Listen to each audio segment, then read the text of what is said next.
পাশের বাসার খান সাহেবের বিয়েতে। খান সাহেব আবার বিয়ে খান করবে? সাহেব, আরে এত বিয়ে করতে করতে তো বেচারা মরে যাবে। তো আবার দুই বিয়েতে হয় না।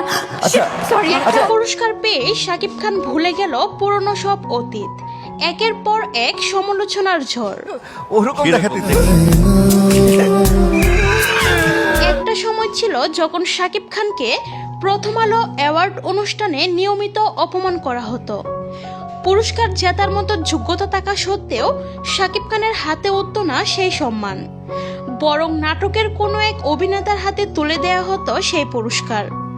2021 সালের প্রথম আলো অ্যাওয়ার্ড অনুষ্ঠানের ঘটনা এখনো অনেকেই ভুলতে পারেনি। সেই মঞ্চে রিয়াজ ফেরদৌসরা শাকিব খানের ব্যক্তি জীবন নিয়ে খোলামেলা হাসি তামাশা করেছিলেন দর্শকদের সামনে। বললো পাশের বাসার খান সাহেবের বিয়েতে।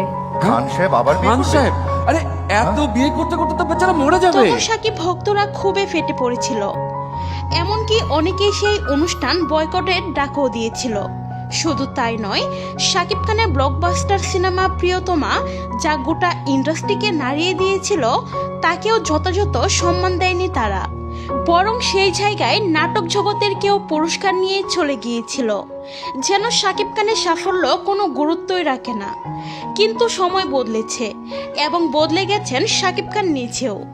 2025 সালের প্রথম আলো অ্যাওয়ার্ডের মঞ্চে নিজের রাজকীয় উপস্থিতি দিয়ে সব সমালোচনার জবাব দিয়েছেন ঢালিউডের এই কিং।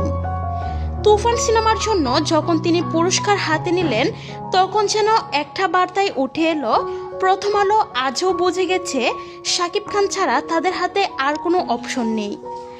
আজ আর অপমান নয়, বরং সেই পুরাতন অপমানের ইতিহাস চাপা পড়ে গেল শাকিব খানের বিজয়ের উল্লাসে। কারণ শাকিব খান যখন মঞ্চে ওঠেন, তখন পুরো ইন্ডাস্ট্রি তাকায়। এই একজন মানুষই বাংলাদেশের সিনেমার আসল আইকন।